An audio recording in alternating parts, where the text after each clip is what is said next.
Assalamu alaikum viewers. I hope you all are doing well. Today my topic is daffodils, unit number 5, 9th class English की book. Daffodils mean आबी नरगिस या नरगिस के फूल। ये एक poem है और इसे लिखा विलियम वर्ड्सवर्थ ने है। पिछली अपनी वीडियो में मैंने इसकी translation, words meaning, question answer और आदि एक्सरसाइज सॉल्व कर दी थी। आज मज़ीद जो आगे एक्सरसाइज है वो सॉल्व करते हैं। हमने इस क्वेश्चन पर अपनी लास्ट वीडियो कंप्लीट की थी। मैंने इसके मीनिंग्स आपको बता दिए थे, लेकिन मैंने ये नहीं बताया था, बल्कि मैंने ये भी बता दिया था नेगेटिव और पॉजिटिव कैनोटेशन कौन सी होती है। सेंटेंसेस नहीं बनाए थे, तो चलिए सेंटेंसेस बनाकर हमने ये वाज़ह करना था इनमें कौन से सेंटेंसेस जो हैं वो पॉजिटिव हैं और कौन से नेगेटिव हैं। गेस ये पॉजिटिव है, गौर से देखना। स्टेयर ये नेगेटिव है, लगातार देखते रहना। इसका सेंटेंस है गेस का, the cow gazed at the grass in delight.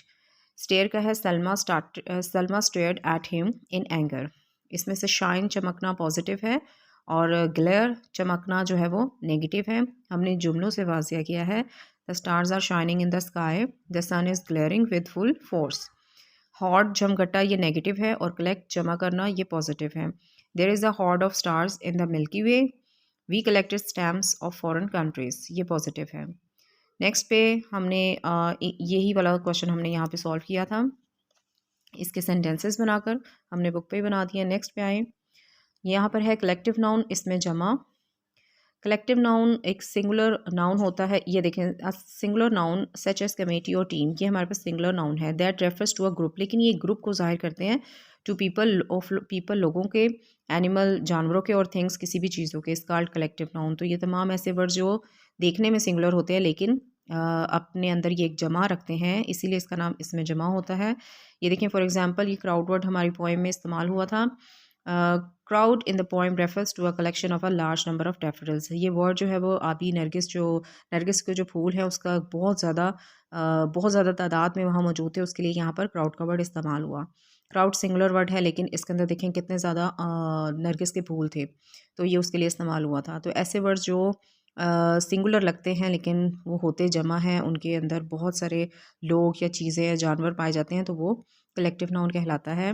यहाँ पर right the collective nouns in the following, हमारे पास कुछ कलेक्टिव नाउन्स, इन्होंने कुछ कलेक्शन दी हुई है जिसको हमने बताना है कि इसका कलेक्टिव नाउन क्या बनेगा। कलेक्शन ऑफ शीप्स को फ्लीट कहते हैं। ये देखें, ये फ्लीट के स्पेलिंग लिखे हुए हैं। कलेक्शन ऑफ कैटल्स को फ्लॉक कहते हैं। कलेक्शन ऑफ सिंगर्स को कोरस कहते हैं और कलेक्शन ऑफ सोल्जर्स को आर्मी कहते हैं। नेक्स्ट पेज पे आ जाएं। B part, underline the prepositions of place in the poem. हमें पोएम पे जाना है और वहाँ पर जितने 4 हमारे पास स्टेंसस थे उसमें जितने भी प्रपोजिशंस ऑफ प्लेस इस्तेमाल हुई है उसे हमने अंडरलाइन करना है। मैंने इन वर्ड्स को अंडरलाइन नहीं किया बल्कि सर्कल किया, क्योंकि अंडरलाइन पे पहले भी मेरे पास कुछ वर्ड्स थे। ये देखें, over, beside, on, in, along और ऑन, ये चारों स्टेंसस में ये प्रपोजिशन ऑफ प्लेस थी जो मैंने सर्कल कर दी है।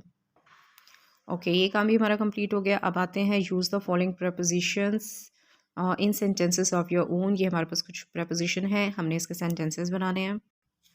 ये हमारे पास सेंटेंसेस हैं। पहला वर्ड था बिहाइंड, इसका मतलब होता है पीछे। ही वॉज स्टैंडिंग बिहाइंड मी, वो मेरे पीछे खड़ा है। सेकेंड प्रपोजिशन है बिसाइड के साथ, he was standing beside me, वो मेरे साथ खड़ा है।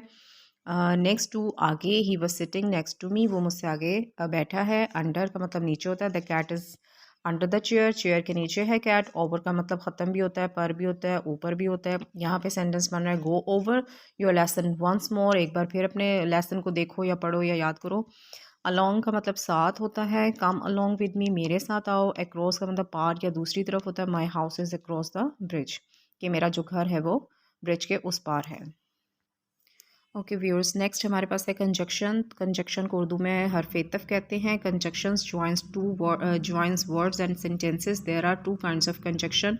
कंजक्शंस की जो है वो 2 किस्में होती हैं, और कंजक्शंस जो होती है आपस में 2 फ़िक्रों को, 2 सेंटेंसेस को मिलाता है। हमारे पास एक कोऑर्डिनेटर कंजक्शन होता है और एक सब ऑर्डिनेट कंजक्शन होता है।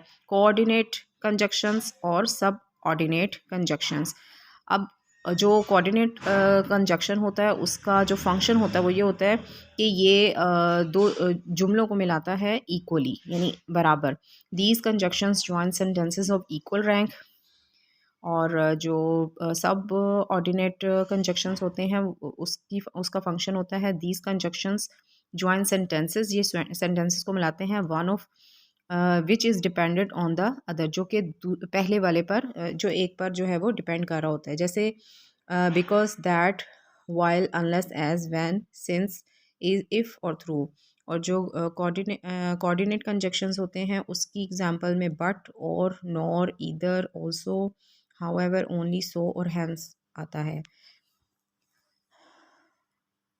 नेक्स्ट पे देखें, fill in the blanks conjunction का जो ये पार्ट था इसको समझा तो दिया है, लेकिन अब इसको सॉल्व करते हैं नीचे एक्सरसाइज में। ये देखें डी पार्ट देखें, fill in the blanks with appropriate conjunctions. तो हमने यहाँ पे कोऑर्डिनेट कंजक्शंस और सब ऑर्डिनेट कंजक्शंस जो है वो उससे इसको ब्लैंक्स को फिल करना है। ही रैन फास्ट, वो तेज़ दौड़ा। अब यहाँ पर बट आएगा, but he miss the train, लेकिन उसने ट्रेन को मिस कर दिया। Wait till I return, wait करो, इंतज़ार करो जब तक मैं वापस नहीं आ जाता। इसका मतलब जब तक टिल आएगा यहाँ पे। वर्क हार्ड, मेहनत करो। लेस्ट यू शुड फेल, ऐसा ना हो कि तुम फेल हो। जो ये लेस्ट और शुड ये एक यूज़ होता है, इसको हम जुमलों में इस्तेमाल करते हैं। जिस तरह कैन का यूज़ होता है, कुड का यूज़ होता है, इसी तरह लेस्ट और शुड का भी यूज़ होता है। आई डिडेंट कम, मैं नहीं आया, क्योंकि यू डिड नॉट इन्वाइट मी, क्योंकि तुमने मुझे नहीं बुलाया। ये पास्ट का सेंटेंस है। You will get a price, तुम प्राइज़ हासिल करोगे। इफ़ यू डिज़र्व इट, अगर तुम डिज़र्व करते होगे या अगर तुम इसका हक रखते होगे। तो ये हमने सिचुएशन के हिसाब से यहाँ पर कंजक्शंस जो है वो पुट की हैं। नेक्स्ट पे आए ई पे, use any 5 coordinating conjunctions and any 5 subordinating conjunctions in sentences of your own. तो चलिए देखते हैं। सबसे पहले कोऑर्डिनेट कंजक्शंस देखते हैं कौन कौन से हैं। 5 उन्होंने कहा सेंटेंसेस बनाए। Carrots and onions are vegetables, यहाँ पे देखें एंड यूज़ हुआ है कोऑर्डिनेट कंजक्शन में। Nasir is cleaning its motor bike और रिपेयरिंग इट। ठीक है, यहाँ पर जो है फर्स्ट सेंटेंस में हमारे पास एंड जो है वो कोऑर्डिनेटिंग कंजक्शन है। ठीक है, यहाँ पर हमारे पास और है। Those mangoes are unripe so you can eat them. So यहाँ पर हमारे पास कंजक्शन है। You can either stay here or come with me, ये दोनों यहाँ पर कंजक्शन है। He also speaks a little Arabic, यहाँ पर ऑल्सो जो है वो कंजक्शन है, कोऑर्डिनेटिंग कंजक्शन है। नेक्स्ट पे देखते हैं सब ऑर्डिनेट कंजक्शन। इसका पहला सेंटेंस है, Nasir could not go to school because conjunction है, because of illness. Where are the books, that इसमें कंजक्शन है, subordinate. I bought yesterday. Okay, third पे देखें, I will not forgive him unless यहाँ पर कंजक्शन है, he keeps the truth. Next, although Hamid is only, हाँ यहाँ Aldous जो है वो कंजक्शन है, ओनली नहीं है। ठीक है, Hamid is only 12, he is very fast runner. Fifth पे, as you sow shall you reap, यहाँ पर दो कंजक्शन है, एज और सो। कंजक्शन वाला पार्ट भी हमारा सॉल्व हो गया। नेक्स्ट पेज पे आ जाएँ 58 पे, यहाँ पर लिखा हुआ है use of present and past participle. यहाँ फॉर्म की बात हो रही है। Participle is a verb form used as an adjective to modify noun and pronouns। तो present participle में देखें, all the present participles and in ing example, laughing, falling, stringing, a laughing lady, a falling temperature, the stringing remark, stinging remark. ठीक है, तो यहाँ पर ING form जितनी भी इस्तेमाल हुई ये प्रेजेंट पार्टिसिपल है। और पास्ट पार्टिसिपल में देखें, the past participles of the regular verbs and in ED. जो पास्ट के पार्टिसिपल्स होते हैं वो ईडी उसके एंड पर आता है। जैसे द टायर्ड डांसर यानी थका हुआ dancer, the injured player, the cracked was टूटा हुआ या जिस तरह से वो चटक जाता है उस तरह का वाज यानी गुलदान, इंजर्ड प्लेयर यानी ज़ख्मी खिलाड़ी। तो इनके एंड पर जो है वो ईडी आया, इट मीन्स कि ये पास्ट पार्टिसिपल है। और जिनके एंड पे आईएनजी आएगा वो प्रेजेंट पार्टिसिपल होगा। अब हमारे पास कुछ वर्ड्स हैं. However irregular verbs have various past participles ending such as thrown, ridden, built and gone. अब ये नीचे आ जाए तो एफ पे देखें, underline the participles in the following sentences. अब इसमें हमने कुछ जो पास्ट पार्टिसिपल हैं वो हमने बताने हैं, और इसमें कुछ जो है वो प्रेजेंट पार्टिसिपल हैं हमने वो बताने हैं. तो सेंटेंस पढ़ के देखते हैं. He was so shock due to the accident that he could not speak. ये हमारे पास जो है वो पास्ट पार्टिसिपल है. ठीक है, तो ये देखें ईडी इस्तेमाल हुआ है यहाँ पर. अच्छा, अब नेक्स्ट में आ जाएं तो the galloping horse scared the child. अब ये देखें ईडी आ गया है, ये हमारे पास पास्ट है. तो नेक्स्ट में आए थर्ड पे, I don't want that burn toast. ये हमारे पास प्रेजेंट है, प्रेजेंट पार्टिसिपल है. Don't be afraid frightened that dog doesn't bite. ये हमारे पास प्रेजेंट पार्टिसिपल है. आईएनजी का हरगिज़ मतलब ये नहीं होता कि वो प्रेजेंट ही कहलाएगी. अब यहाँ पे अगर आईएनजी फॉर्म नहीं है तो ये प्रेजेंट नहीं है, ऐसा नहीं है. आपको पता होगा ये जितने भी ये वर्ड्स इस्तेमाल हो रहे हैं ये प्रेजेंट के ही हैं. जैसे डज है, ठीक है, ये यहाँ पे देखें डजन है, तो फिर इसका मतलब है ये आपको पता है. टेंसेस अगर आपने सीखे हैं, पढ़े हैं, तो आपको पता होगा कि ये प्रेजेंट के वर्ड्स होते हैं. अच्छा, नेक्स्ट में हमारे पास देखें the lorry was carrying stolen goods. हमारे पास ये जो है वो अब ये देखिए यहाँ पर आईएनजी फॉर्म आ चुकी हुई है, प्रेजेंट पार्टिसिपल है ये फॉर्म. नेक्स्ट पे आए तो everybody was excited preparing the things for the trip. ये हमारे पास पास्ट पार्टिसिपल है. ठीक है, अब आप सोच रहे होंगे कि यहाँ पे आईएनजी फॉर्म आ गई है, तो ये अब मैं आपको इसका जुमला, बल्कि मैं आपको पहले जुमले से ही बता देती हूँ. ये पास्ट इसलिए क्योंकि इसका मतलब है कि वो हादसे के सदमे से बोल ना सका. ठीक है, नेक्स्ट पे आए, इसका मतलब है सरपट भागते हुए घोड़े ने बच्चे को डराया. यानी बहुत तेज़ी से घोड़ा दौड़ा था तो उसने बच्चे को जो है वो डरा दिया. अब ये देखें आप, ये सेंटेंस जो है वो पास्ट में मैं बोल रही हूँ, डराया अलिफ आ रहा है सेंटेंस में. ठीक है, तो इसलिए ये पास्ट है. नेक्स्ट देखें, मुझे जला हुआ टोस्ट नहीं चाहिए. तो ये प्रेजेंट है. अब ये देखें, डरो मत ये कुत्ता काटता नहीं है. इसलिए ये प्रेजेंट है क्योंकि इसमें पास्ट का कोई भी उर्दू फ़िक्रे की पहचान जो होती है वो नहीं आई. ठीक है, नेक्स्ट देखें, the lorry was carrying stolen goods. Lorry चोरी का माल ले जा रही थी, ले जा रही थी. ठीक है, ये रहा का वर्ड इस्तेमाल हुआ है इसलिए ये प्रेजेंट है. पहले शायद मैं गलती से बोल गई हूँ कि ये जो है वो पास्ट है. आईएनजी फॉर्म इस्तेमाल हुई है इसलिए भी है, लेकिन हमने फिर भी तर्जुमा देखना है. हमें तर्जुमा, अगर हमारे पास पास्ट जो टेंस होते हैं, ठीक है, जिसकी पहचान ता था, ती थी, ते थे और अलिफ छोटी बड़ी आता है, अगर आपने टेंसेस किए हैं तो, बल्कि मैंने अपनी काफ़ी सारी वीडियोस में 12 के 12 टेंसेस जो हैं वो आपके साथ शेयर किए हुए हैं. अगर आप उसमें उस वीडियो को देखें तो मैंने आपके साथ यही शेयर की हुई है उसकी पहचान, कि जो पास्ट इंडेफिनिट टेंस होता है उसमें फ़िक्रे के आखिर में ता था, ती थी, ते थे और अलिफ छोटी या बड़ी आता है. दोनों तरह की पहचान मैंने उसमें आपको बताई हुई है. तो यहाँ गलती से शायद मैंने पहले पास्ट बोल दिया, लेकिन ये प्रेजेंट पार्टिसिपल है. एक तो इसमें आईएनजी फॉर्म इस्तेमाल हुई है, दूसरा आपने जहन में लाना है कि इसका तर्जुमा क्या है. तो तर्जुमे से पता चलता है कि हमारा टेंस जो है वो कौन सा है. अब यह है, लॉरी जो है वो चोरी का माल ले जा रही थी. ठीक है, तो ये ऑब्वियसली ये इसकी पहचान में रहा था, रही थी, रहे थे आ गए हैं, तो इट मीन्स कि ये प्रेजेंट का टेंस है तो कंटिन्यूस, लेकिन ये प्रेजेंट है. Everybody was excited preparing the things for the trip. अब ये जो इसका जो है जुमला वो है, हर कोई तफरीही सैर के लिए चीज़ें तैयार करने के लिए पुरजोश था. ठीक है, अब था तो आपको पता है कि ये पास्ट जो है वो पार्टिसिपल है.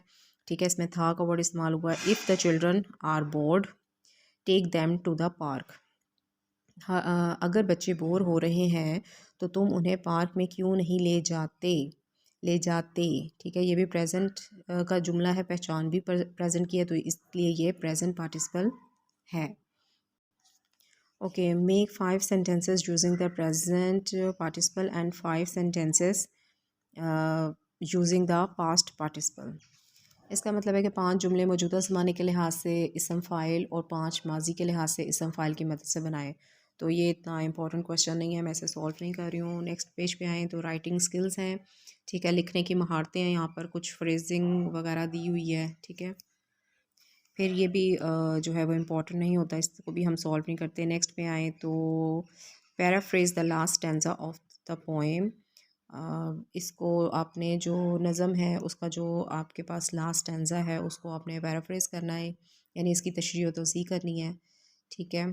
और ये भी हम छोड़ रहे हैं सवाल। अब हम देख रहे हैं समरी राइटिंग। तो समरी राइटिंग जो है वो इसके हवाले से पहले मैं आपको एक बात बता दूं कि समरी जो होती है वो एक लिखे हुए ज़बानी या तस्वीरी मतन की एक निस्बतन जो मुख्तसर और मुख्तलिफ़ अल्फाज के साथ एक लफ्ज़ी शक्ल होती है।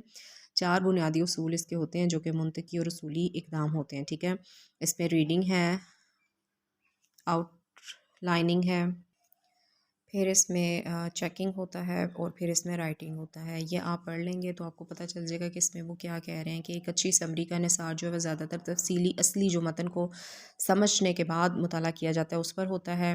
दूसरा, नुकात साजी नोट्स बनाना समरी के लिए बनाने में जो है वो मदद देते हैं, जैसे कि मुसन्निफ़ का जो मकसद है वो मौजू से मुतल्लिक जो मौजूई जुमला है, इमदादी तफसीलात और मरकज़ी ख्याल वगैरह उससे रिलेटेड होता है। इसलिए तालिब इल्मों को तशरीह व तज़यीक़ की महारतों के तरीक़ेकार के बारे में बताना चाहिए और अपनी ज़ुबान में सादा सादा जो नसर है लिखने के बारे में बताना चाहिए, और शायराना अल्फाज को सादे अल्फाज देकर जो है तब्दील करके हम उसे समरी जो है वो बना देते हैं। ये तमाम पैराग्राफ्स के बारे में ये लिखा हुआ है जिसकी मैंने ट्रांसलेशन अभी आपको बताई है। अब नेक्स्ट पे चलते हैं जी। Write the summary of the poem daffodils. तो चलिए समरी की तरफ चलते हैं। ये चीज़ की समरी मैंने लिखी हुई है डैफोडिल्स की। तो चलिए स्टार्ट करते हैं। This poem has been written by William Wordsworth. ठीक है, ये आपको पता होगा कि विलियम वर्ड्सवर्थ ने जो है ये डैफोडिल पोएम लिखी हुई है। रोमांटिक पोइट, वो एक रोमानवी जो है वो पोइट कहलाता है। He is known as the poet of nature. ये फितरत का भी जो है वो पोइट कहलाता है, यानी फितरत के बारे में बहुत ज़्यादा ये जानता है और लिखता है। Because of his love for it, क्योंकि ये नेचर से बहुत ज़्यादा प्यार करता है, इसलिए इसकी बहुत ज़्यादा पोइम्स जो है वो नेचर के हवाले से होती हैं। Most of his poems describe nature and its beauty. इसकी जो पॉइंट्स होती हैं वो ज़्यादातर कुदरत को और उसकी ब्यूटी को और उसकी खूबसूरती को ज़ाहिर करती हैं, डिस्क्राइब करती हैं। In this poem he describes, इस पोएम में ये डिस्क्राइब करता है एन एक्सपीरियंस, अपने उस तजर्बे को, ऑफ एन्जॉयमेंट जो इसने बहुत ज़्यादा इन्जॉय किया at the site of the beautiful daffodils. जब ये गया था एक जगह पे गया जहाँ पर इसने एक मंज़र देखा डैफोडिल्स का। Once he was walking in the countryside, जब ये एक कंट्री साइड पर जो है वो वॉक कर रहा था। When he came across a large number of daffodils growing along the bank of the lake. इसने झील के किनारे पर एक बहुत ज़्यादा तादाद में डैफोडिल्स यानी नरगिस के फूलों की एक लंबी कतार देखी, जो कि लेक से झील के उस पार थी। The flowers were moving, flowers जो थे वो हिल रहे थे। एंड डांसिंग, और डांस कर रहे थे। इन द ब्रीज, हवा में, इसका मतलब है कि वो लहलहा रहे थे। This side dilated the poet and he looked at the flowers for a long time. इस मंज़र ने उसे बहुत ज़्यादा जो है वो खुश किया, ठीक है, और वो बहुत देर तक जो नरगिस के फूल थे उनको देखता रहा। This site left a lasting impression, इस मंज़र ने उसके ऊपर जो है वो एक दायमी असर छोड़ा, इम्प्रेशन छोड़ा, तासुर छोड़ा ऑन हिज मेमोरी, उसकी याददाश्त पर। एज ए रिज़ल्ट, इसके नतीजे में, व्हेन ही वाज अलोन, जब भी कभी वो तन्हा या अकेला होता था, इन अ थिंकिंग मूड, सोच विचार के मूड में, या उदास होता था या सोच रहा होता था, द सेम साइट, वही सेम जो मंज़र होता है, कम्स इनटू, वो आ जाता है, एंड इमेजिनेशंस, इसके ख़यालात में, तसव्वुरात में, एंड फिल्स हिज हार्ट, और इसके जो दिल को वो भर देता है, विद प्लेयर, खुशी के साथ भर देता है। दिस एक्सपीरियंस, ये तजुर्बा, has become a permanent source of player for the poet. अब ये जो एक्सपीरियंस तजुर्बा था ना, ये हमेशा उसके लिए जो है वो एक खुशी का बायस बन चुका था। यानी जब भी वो उदास होता था वो उसी मंज़र को याद करता था और सोचता था, तो उसका जो मूड, सैड जो मूड होता था वो खुशी में तब्दील हो जाता था और वो खुशी महसूस करता था उस सब को देख कर या सोच कर। ओके व्यूअर्स, हमारी समरी वाला क्वेश्चन भी कंप्लीट हो गया। यहाँ पर कुछ ओरल कम्युनिकेशन स्किल्स हैं, ठीक है। यहाँ पे कुछ एक्सप्रेस किया गया है, सेटिस्फेक्शन और डिससेटिस्फेक्शन।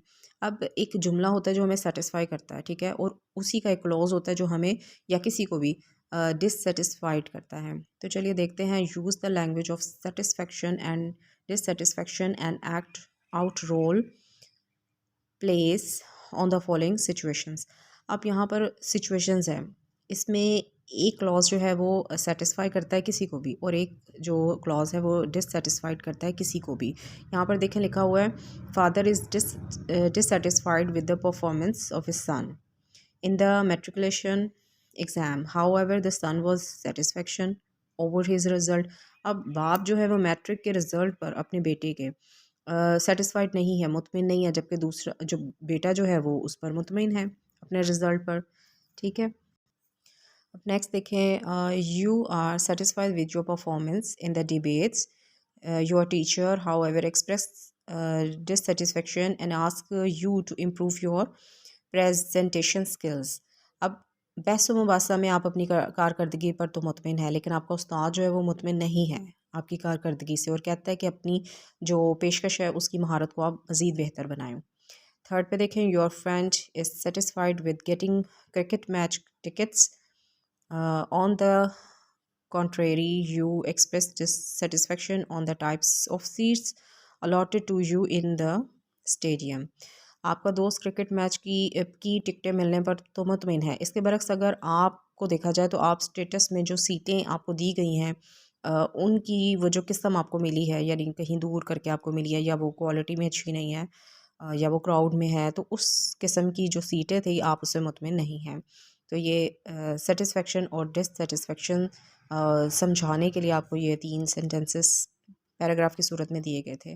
तो व्यूअर्स, हमारी जो है वो डैफोडिल पोएम, इसकी translation, words meaning, question answer और कंप्लीट एक्सरसाइज जो है वो इस वीडियो में कंप्लीट हो चुकी हुई है। एक पिछली वीडियो में मैंने अपलोड की थी, हाफ़ जो है वो उसमें मैंने सॉल्व कर दी थी, ठीक है। एक्सरसाइज हाफ़ मैंने इस वीडियो में सॉल्व कर दिया। आई होप आपको मेरी आज की वीडियो पसंद आई होगी, और अगर आपको मेरी वीडियो पसंद आए तो इसे लाइक और शेयर ज़रूर कीजिएगा।